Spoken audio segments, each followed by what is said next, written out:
Este podcast es posible gracias a nuestros patrocinadores Flat 101, SideSpect y Visual Website Optimizer. Gracias por vuestro apoyo a la comunidad CRO y CXO.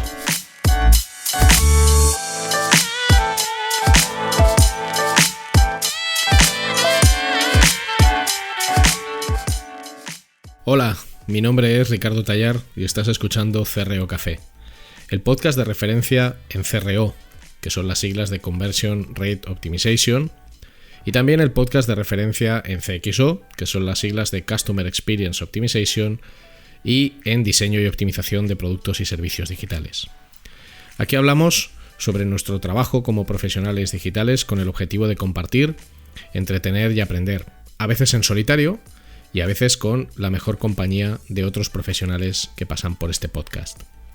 Yo estoy delante del micro, pero detrás está Luis Miguel Ferrer, que es quien hace que cuando escuches esto todo se oiga estupendo y fantástico. No le vas a oír, pero él es, sin duda alguna, el hormigón y el pegamento de este podcast. Gracias por tu tiempo y tu interés. Puedes preguntar lo que quieras o sugerir invitados o hacer cualquier comentario escribiéndome a través de mis redes sociales, @rtallar, RTAYAR, en Twitter e Instagram, o a través de LinkedIn buscando mi nombre, Ricardo Tallar, y estaré encantado de leer tu opinión, mensaje, comentario o lo que sea. Y ahora vamos a disfrutar del podcast.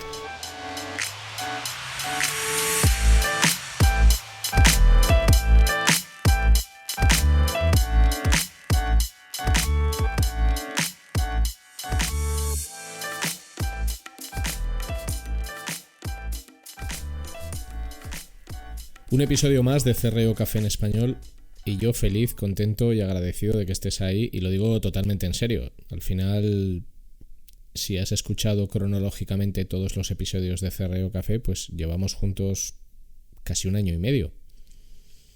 Y creo que tiene mucho mérito que alguien tenga interés en escucharme durante 1 año y medio.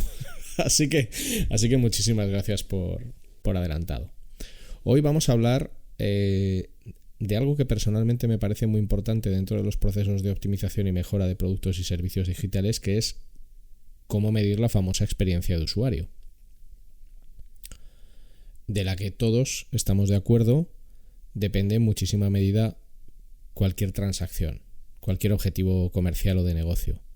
Si tu experiencia en un negocio, sea del tipo que sea, es mala, aunque el producto sea muy bueno, las probabilidades de que compres pues se reducen muchísimo. Así que hazte tu café favorito. El café es un universo lleno de increíbles posibilidades. Latte macchiato, té chai con bebida de coco, cappuccino con espuma en forma de osito o de hoja, o, como es mi caso, un simple café solo, sin azúcar, ni nada más, ni cucharilla siquiera. Un café solo corto, ¿vale? Pero escoge tu bebida, la que más te guste, y el rincón o la actividad que más te apetezca practicar para escuchar esto. Vamos a por ello.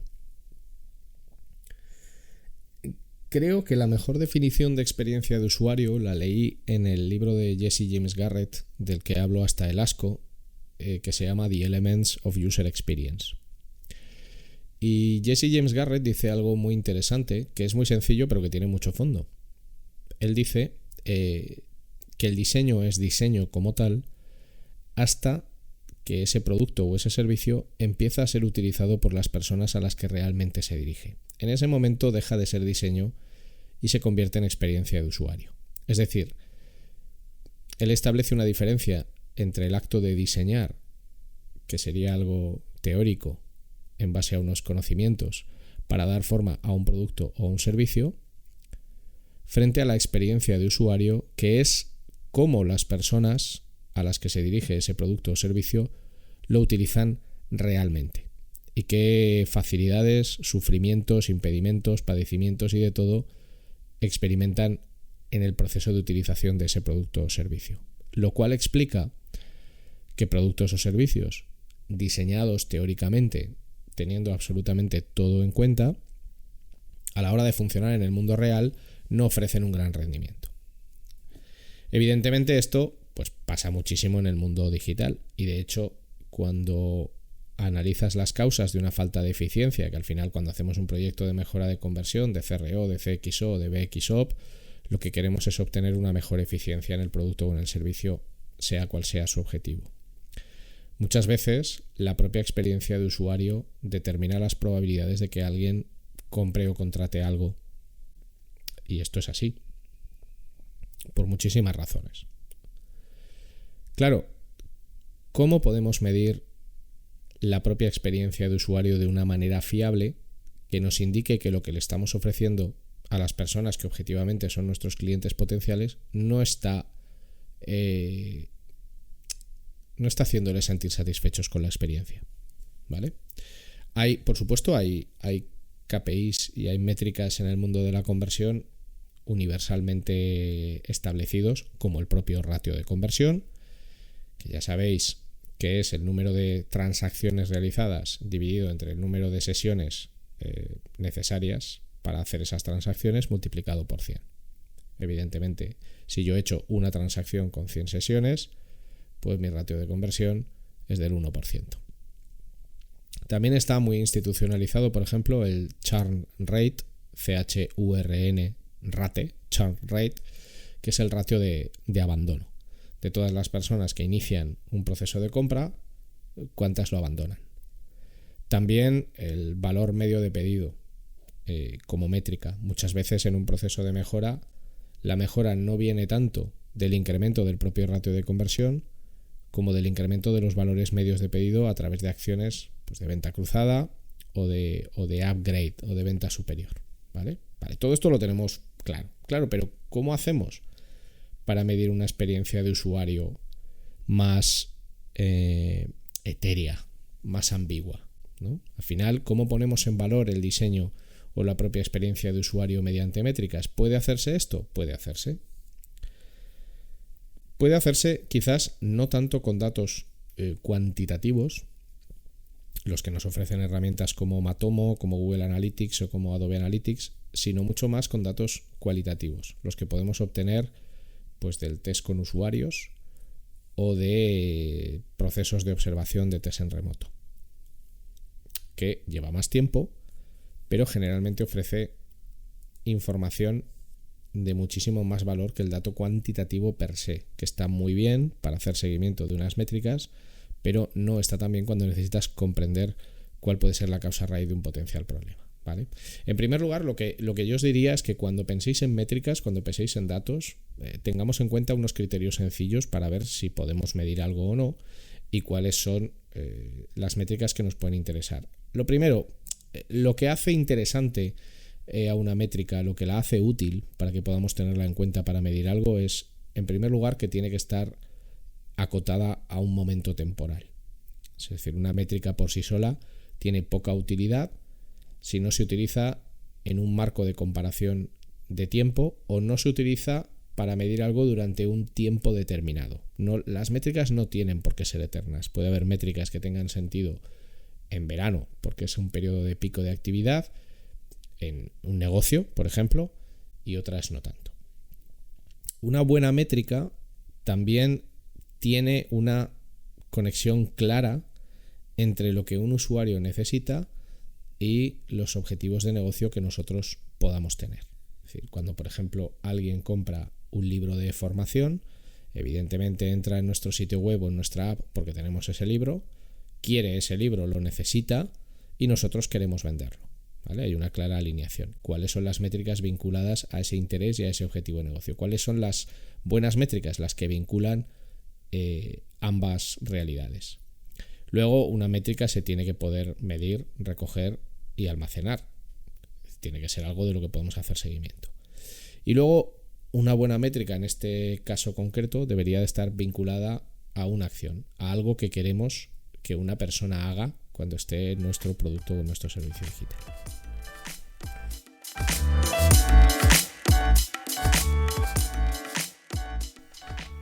No te vayas, que solo es un anuncio y es muy corto.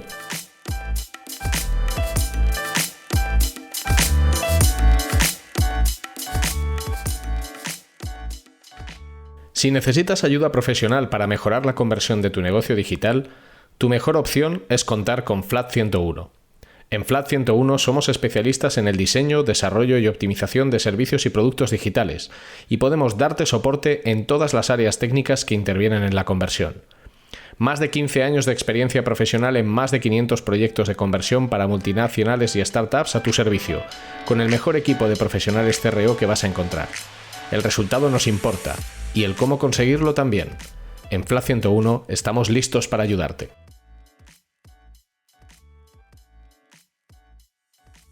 Cuando se habla de KPIs vinculados al mundo de la experiencia de usuario, se suelen hacer dos grandes distinciones. Aquellos que están vinculados al comportamiento, aquellos que están vinculados a lo que hacemos y aquellos que están vinculados a la actitud, a lo que decimos. Hoy nos vamos a centrar en los que están vinculados al comportamiento. ¿Qué cosas nos interesa medir?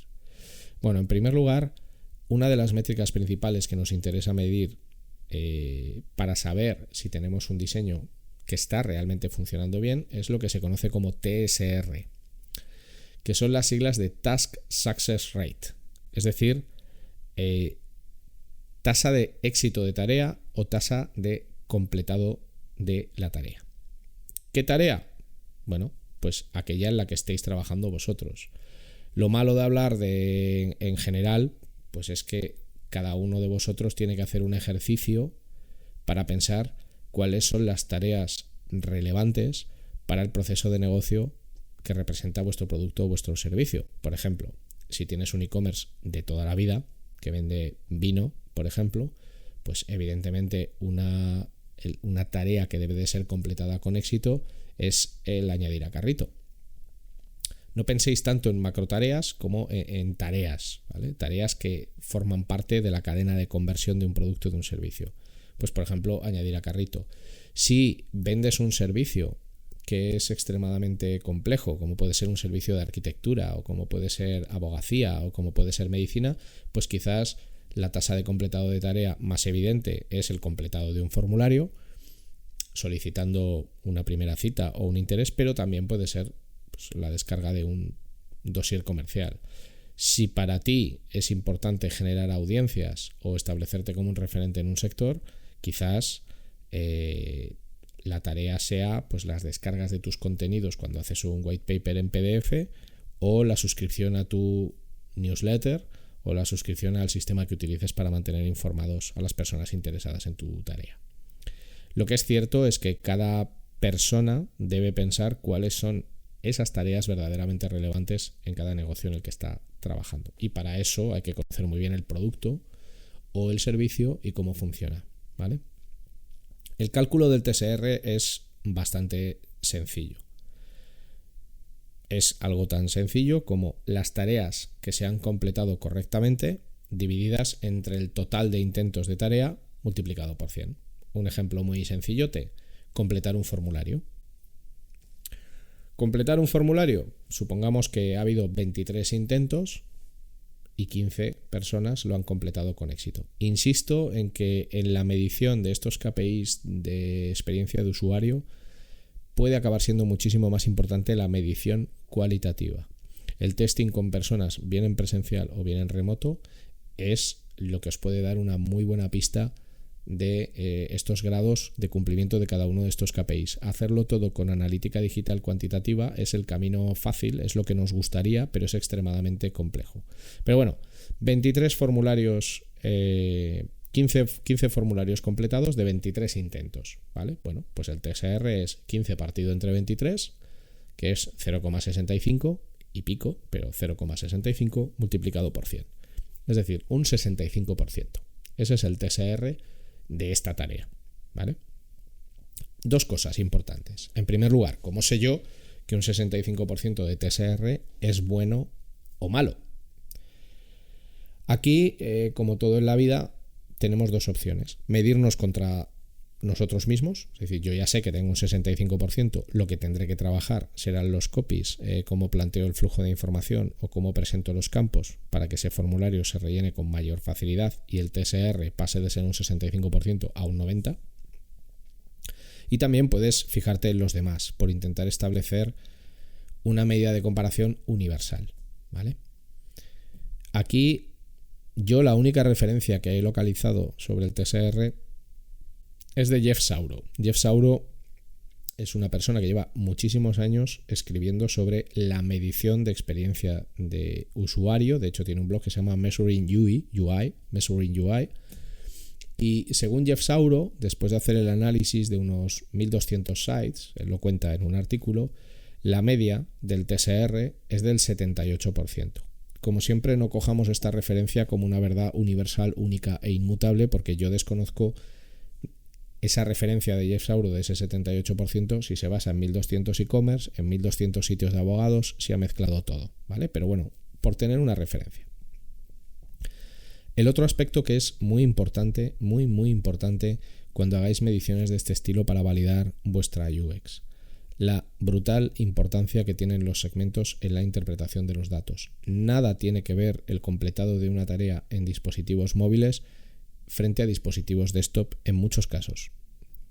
Nada tiene que ver el nivel de completado de una tarea y por lo tanto el valor que os va a dar el TSR cuando lo hace un usuario totalmente nuevo, que es la primera vez que llega a vuestro sitio web, o alguien que es un cliente o un usuario recurrente del sitio web o de la app. Por lo tanto, cuando queráis medir TSRs, es importante algo de lo que tendremos que hablar algún día, que es el correcto proceso de selección de las personas que van a ser objeto de un test. Porque si cogemos a todo el mundo y a todo el mundo le hacemos el mismo test por igual, los resultados no nos van a dar una indicación fiable de cómo de bien o de mal están funcionando las cosas. Ni móvil tiene que ver con desktop, ni usuario nuevo tiene que ver con recurrente, ni usuario logado frente a aquel que no está logado. Por lo tanto, deberías de hacer grupos o clusters o cohortes o como los quieras llamar de los usuarios más representativos para ti en términos de negocio, para tener el TSR preciso. El siguiente KPI que podemos medir de una manera objetiva es lo que se conoce como TOT, que son las siglas de Time on Task o tiempo de completado de una tarea. Sobre todo nos referimos al tiempo de completado de las tareas que se finalizan con éxito. Aquí, evidentemente, si lo pensáis, cuando tú estás haciendo un ejercicio de testing, puedes estar midiendo varios de estos KPIs de manera simultánea en un grupo de personas. Del mismo modo que estás midiendo el TSR, puedes medir el TOT de aquellas personas que completan con éxito las tareas. Los que consiguieron enviar con éxito un formulario, ¿vale? La forma de cálculo es bastante sencilla, es el sumatorio total de los segundos que ha empleado cada una de las personas involucradas en el ejercicio, dividido por el número de personas que han participado. Por ejemplo, yo tengo 3 personas que han completado este formulario de un abogado. Una lo ha hecho en 120 segundos, otra en 180 segundos y otra en 310 segundos. 120 más 180 más 310 son 610, dividido entre 3, me voy a olvidar de los decimales, pues 203 segundos. Ese es el TOT de esta tarea. Aparte de los segmentos, como hemos dicho antes, porque evidentemente el tiempo de completado de una tarea va a variar mucho dependiendo de quién esté haciendo esa tarea. Y un ejemplo muy bueno lo tenéis, hay un formulario del que yo soy muy fan, que es la ESTA. La ESTA es el permiso que tú necesitas para viajar a Estados Unidos y es un formulario enorme que tienes que rellenar online antes de viajar a Estados Unidos. Solo puedes viajar a Estados Unidos si te lo conceden. Entonces, claro, la ESTA es complicada de resolver.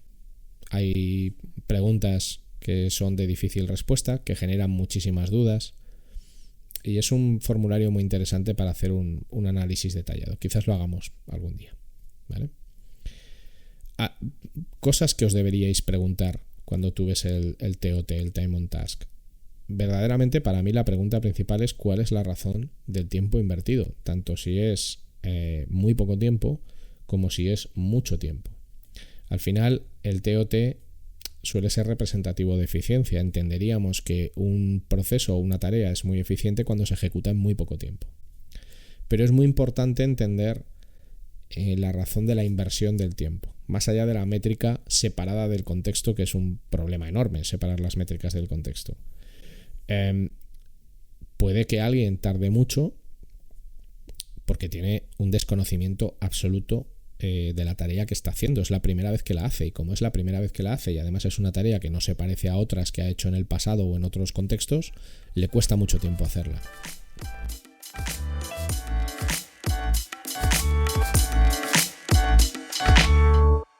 Will this work? Maybe not. Isn't that what we're all trying to figure out? With VWO, create and A/B test different variations of your website to continuously discover the best performing versions that improve conversions. Stop guessing. Start A/B testing with VWO today.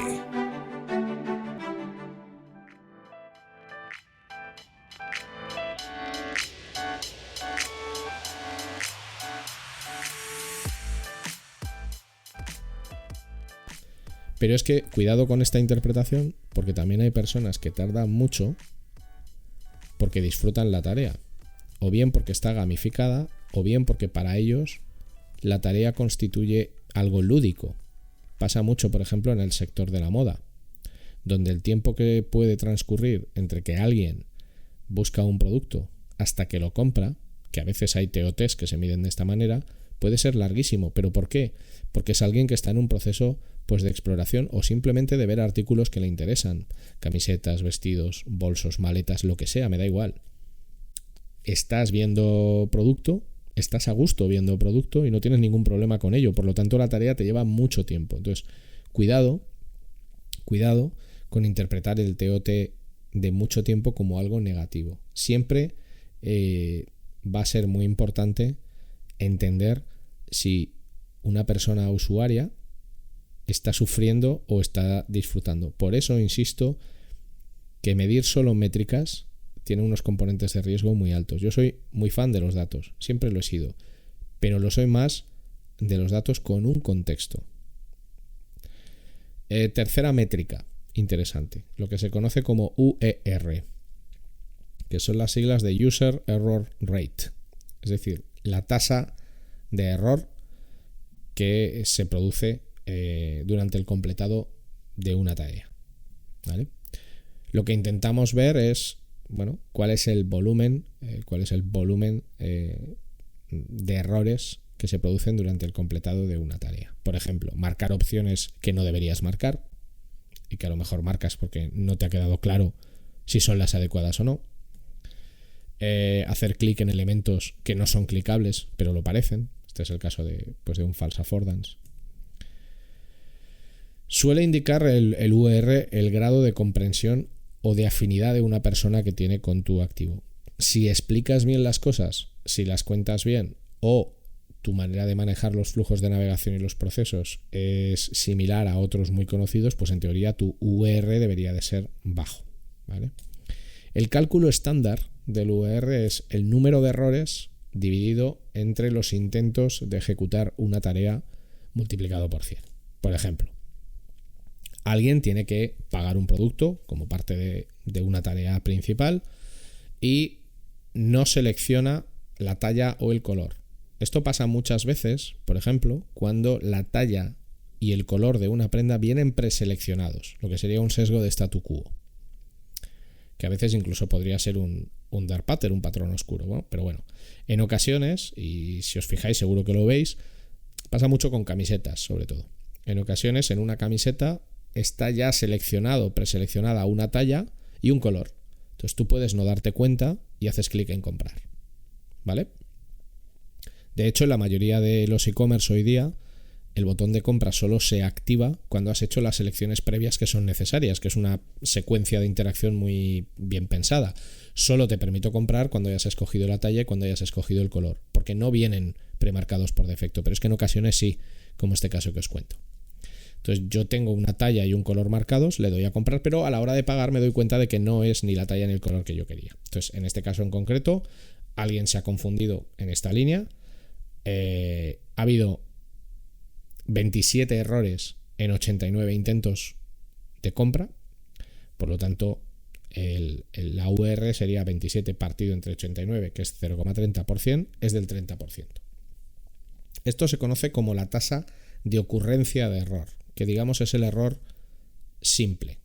¿vale? Que en realidad estaría vinculado a un único error. No marcar una casilla, por ejemplo, ¿vale? No marcar una casilla que no te permite avanzar en el proceso, o no haber hecho una selección previa o algo, pero uno. Cuando se quieren medir en un mismo proceso diferentes errores que pueden producirse al mismo tiempo, se habla de tasa de error a secas, que mide cuando en una misma operación pueden concurrir varios errores de diferentes tipos. Pero el cálculo es bastante más complejo y explicarlo a través de un podcast quizás no es la mejor manera. Entonces, bueno, si estáis interesados, simplemente os invito a que busquéis las diferencias que hay en la medición del UER. Y luego el último sería una métrica que a mí personalmente no me dice demasiado, pero es verdad que cuando aparece en muchos libros, en muchas publicaciones acerca de la medición de experiencia de usuario, que es lo que se conoce como Search versus Navigation, es decir, la medición de las tareas que se completan vía navegación o vía búsqueda partido entre el total de tareas completadas. Es decir, el caso sería que nosotros le decimos a una persona: compra este producto, sin más, desde la home, y ese producto puede comprarlo utilizando el menú de navegación para llegar hasta ese producto, utilizando el buscador para llegar a ese producto mediante el uso del buscador, o simplemente utilizando alguno de los destacados de la home donde ya aparece ese producto. Pero en cualquier caso, lo que se intenta establecer con esta métrica es cuánto de importante es la búsqueda frente a la navegación, o cuál de las dos es más relevante para el proceso de búsqueda de un usuario.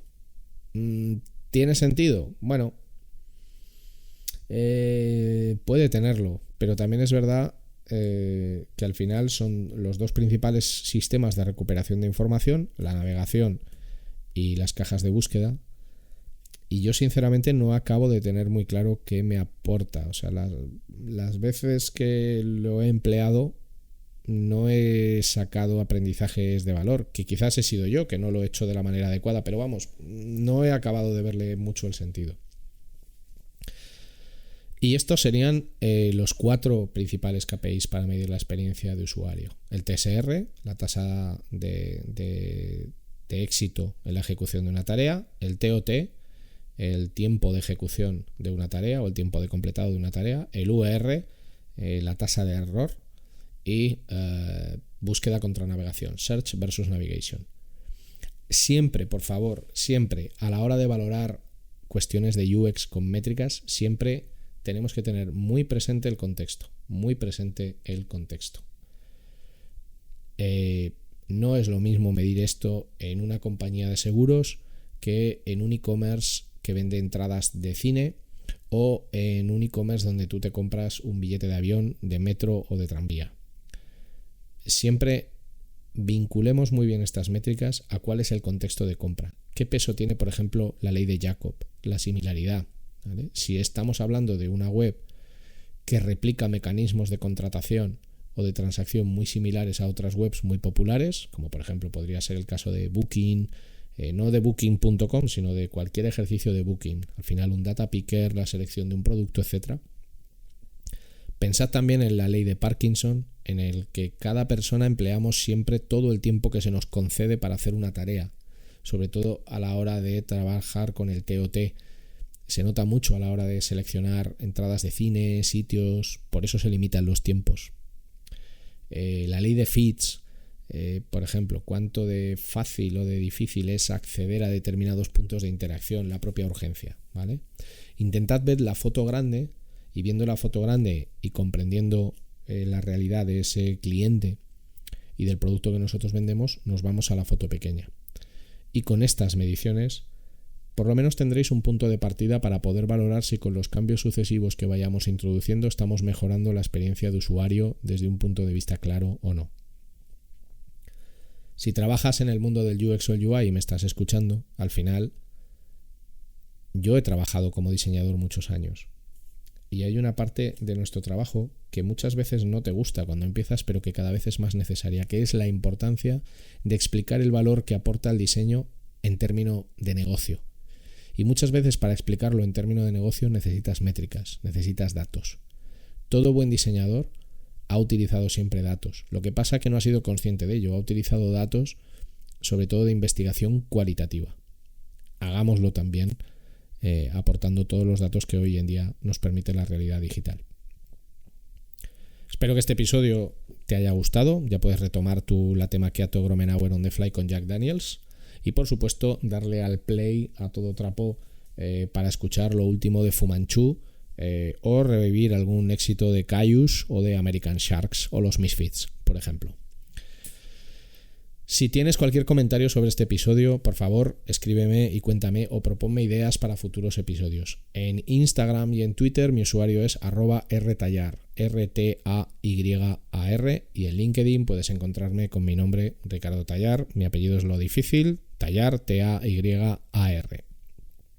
Yo encantado de verdad de que me mandéis sugerencias, propuestas de gente a la que tendría que entrevistar o temas de los que os gustaría que hablara.